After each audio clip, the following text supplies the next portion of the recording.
Reserves. Gentleman from Illinois is recognized. Mr. Speaker, I'd like to yield 1 minute to the gentleman from California, my good friend, Mr. Calvert.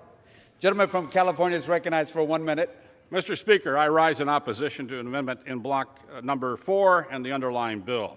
I have a long list of concerns with this bill, and at the top of that list is nationwide ballot harvesting.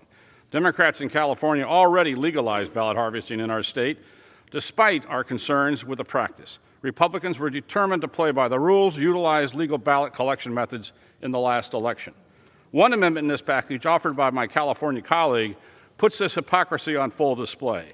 Under current law, with my colleague's amendment, a foreign operative, maybe a Russian operative, maybe a Chinese spy, could still handle ballots for untold numbers of people. My colleague's amendment is a blatant attempt to criticize ballot harvesting only when the other guys do it. In other words, California Democrats think it's fine when their paid operatives collect ballots from strangers and throw them in a bag. But they object when churches try to collect them for members of their congregation and put them in a box. Don't be fooled. Democrats don't want to facilitate ballot collection for all Americans. They just want to make it easier for their operatives to harvest ballots, and will cry foul whenever Republicans try to play by the same rules. I yield back. Gentleman from Illinois. Gentleman reserves. Gentleman yields back. Gentlewoman from Massachusetts. Gentlewoman reserves. Gentleman from Illinois is recognized. Mr. Speaker, I'd like to yield 1 minute to the gentleman from Virginia, another great friend, Mr. Cline. Gentleman from Virginia is recognized for 1 minute. I thank the gentleman.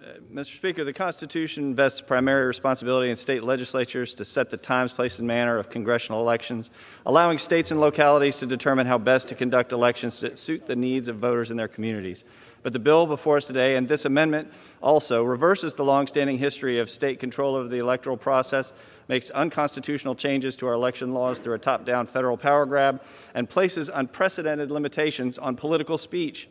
Rather than strengthening the election process by working with Republicans to find bipartisan solutions, H.R. 1 was written without any input from Republican members.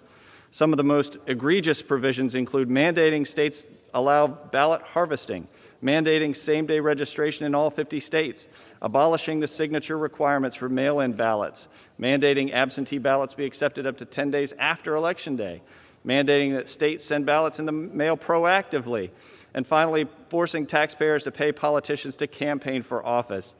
This bill is nothing more than an attempt by Democrats to cement their fragile and fleeting majorities at taxpayer expense.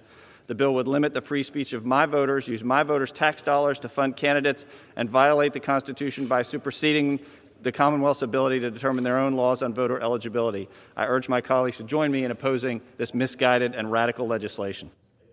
Gentleman yields back. Gentleman from Illinois. Reserve. Gentleman from Illinois has about 2 minutes left. The gentlewoman from